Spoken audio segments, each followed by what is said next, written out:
Oi, pessoal, boa tarde. Vamos lá então para o nosso segundo conteúdo, nossa segunda videoaula. Nós vamos falar agora sobre o adolescente e o contexto psicossocial. O que a gente tem que observar nesse conteúdo com relação à orientação profissional?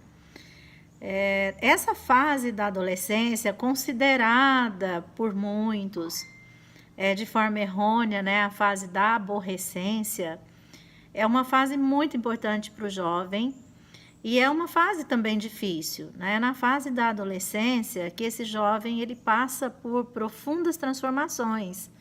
Essas transformações elas vão desde o âmbito estrutural, da sua personalidade, de suas características, até mesmo as mudanças físicas. É nessa fase que começa a puberdade, é nessa fase que começam as espinhas, aquela pele lisinha de pêssego. O corpo começa a demonstrar grandes transformações. E esse jovem, ele, na maioria das vezes, ele precisa de um processo de maturação, de um tempo e de um apoio muito grande, principalmente da família e da escola, é claro, para que ele possa se estruturar e constituir as suas características. Essas características elas vão acompanhar esse jovem por resto das suas vidas. E essa fase ela é delicada, mas ela é importante. Muitos acham que é uma fase ruim, que é uma fase de sofrimento para o jovem, que é uma fase de mudança, que é uma fase da não aceitação para muitos. Só que ela é encarada como uma fase boa, ela tem que ser encarada como uma fase boa. Por quê?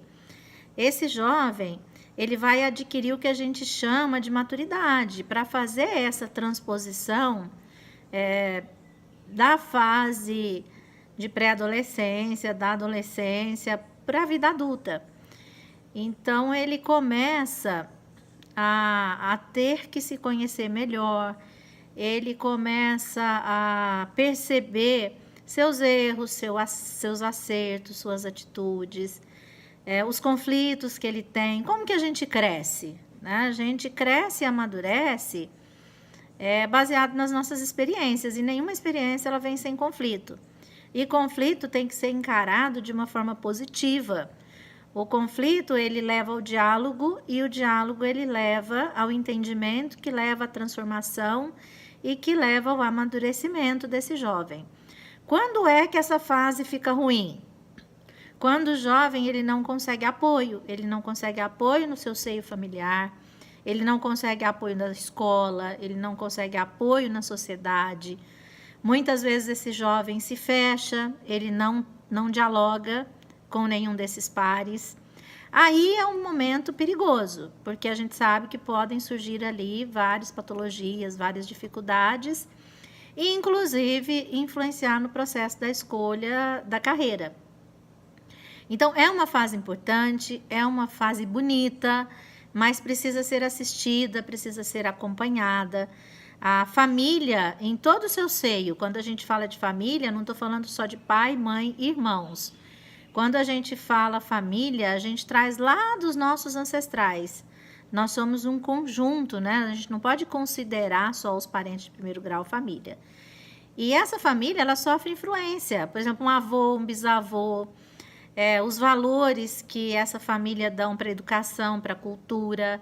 Eu já comentei com vocês em algumas vezes que meu pai era um homem muito simples, criado na roça, mas filho de uma italiana muito culta, que também não tinha a formação educacional suficiente, necessária e superior.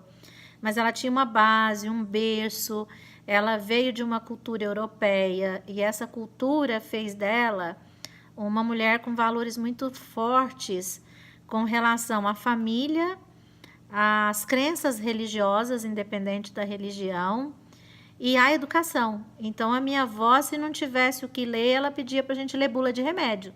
Lê bula de remédio que vocês vão aprender, tem que ler. Não tem livro novo para ler, vai ler bula de remédio. As minhas tias foram educadoras. A minha bisavó, né? Uma italiana muito danada e muito culta, que lia muito. Ela estudava dicionário, então estudar para ela era um valor muito forte. E eu acabei sendo influenciada pelo direito, em função da minha avó, da minha bisa, do meu pai, já contei essa história para vocês. Então, esse seio familiar, esse contexto familiar, ele é extremamente importante nesse momento. O jovem, nessa fase do contexto psicossocial, que é essa fase dele com a interação social, com a interação da família, que é o primeiro núcleo, e depois a interação com a sociedade de uma forma geral, é importante nesse processo e precisa ser cuidadosamente avaliado, né? A reorientação profissional, ela também acontece numa fase importante da nossa vida. Se enquanto o jovem passa pela fase da adolescência, nós passamos por uma fase que às vezes a gente entra numa crise de identidade, igual o jovem. O jovem, quando ele está nessa fase da adolescência, ele está construindo sua identidade. E ele pode entrar numa crise da construção. E quando a gente está com 30, 40 anos, a gente também pode chegar nesse processo. Essa fase ela é considerada metanoia para nós adultos. Ela acontece entre os 30 e 40 anos. É na metanoia que a gente começa a avaliar quem eu sou, o que eu fiz, começa os questionamentos, o que eu fiz da minha vida até agora, o que vai ser o meu futuro, o que eu quero para mim, para minha vida, para o meu futuro. E se a pessoa não estiver segura, ela começa a buscar uma reorientação profissional, que a gente chama da reorientação para adultos. Então, o jovem, ele precisa ter esse apoio, e o orientador profissional tem que entender isso. Quando a gente vai fazer orientação profissional, a gente precisa entender esse seio familiar, esse contexto psicossocial. Nós precisamos entender a relação desse jovem com a família. E nós precisamos entender também que a família mudou. Não é mais aquele contexto do pai e a mãe tradicional. A gente tem famílias que os netos são criados pelos avós. Minha irmã mesmo, ela cria dois netos. Eu sou tia-avó, ela cria uma neta de 10 anos e um neto de 8, são irmãos. E tudo que é na escola é a minha irmã é a avó-mãe. E ela passa por alguns problemas, por exemplo, o Dia das Mães agora, os meninos fizeram presentes na escola para entregar para a mãe. E aí a minha irmã ficou até meio chateada, deprimida, eu tive lá, porque não fizeram um presentinho para ela, né? Uma cartinha, uma florzinha. E aí eu sentei e fui explicar, porque na cabeça deles, ela é vó, né? Ela exerce o papel de mãe, de cuidadora, de tutora, mas ela é vó. Na cabeça dos meninos, mamãe é mamãe que mora aqui em Aparecida.